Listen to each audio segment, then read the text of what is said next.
নমস্কার বন্ধুরা, টুসি কিচেনে সবাইকে স্বাগত জানিয়ে নতুন একটি ভিডিও নিয়ে আসলাম। তো আজকে আমি দুপুরে এই রান্নাগুলো করেছি। এর মধ্যে তোমাদের আমি শাকের রেসিপিটা তোমাদের সাথে শেয়ার করব। তো এখানে আমি নিয়েছি নোটে শাক, তো আমাদের এখানে চলতি কথায় বলে কাটাকুড়ে শাক। তো এই শাকটা বানানোর জন্য আমি প্রথমে গ্যাসে কড়াই বসিয়ে দিয়ে দিচ্ছি পরিমাণ মতন তেল এবং 6-7টে শুকনো লঙ্কা।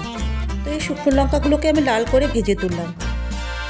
এবার ওই তেলের মধ্যেই দিয়ে দিচ্ছি ফোড়নের জন্য একটি শুকনো লঙ্কা, হাফ চামচের মতন কালো জিরে, 4-5টা কাঁচা লঙ্কা চেরা, আর দিয়ে দিচ্ছি রসুন কুচি দিয়ে খুব ভালো করে নেড়ে নিচ্ছি। নেড়ে নিয়ে দিয়ে দিচ্ছি শাক।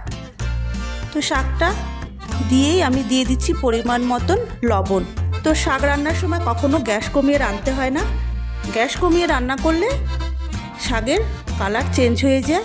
তো এখানে আমি গ্যাস বাড়িয়েই শাকের জলটা শুকিয়ে নেব। শাকের জলটা যখন শুকিয়ে আসবে দিয়ে দেব 1 চামচের মতন চালের গুঁড়ো, আর দিয়ে দিচ্ছি আগে থেকে ভেজে রাখা শুকনো লঙ্কাগুলো। তো শুকনো লঙ্কাগুলোকে দিয়ে আমি ভেঙে নেড়ে চেড়ে নামিয়ে নেব। তো কীরকম হলো আমার এই শাকের রেসিপিটা কমেন্ট করে জানিও। ভালো লাগলে লাইক করে দিও এবং চ্যানেলটিকে সাবস্ক্রাইব করে নিও। ধন্যবাদ।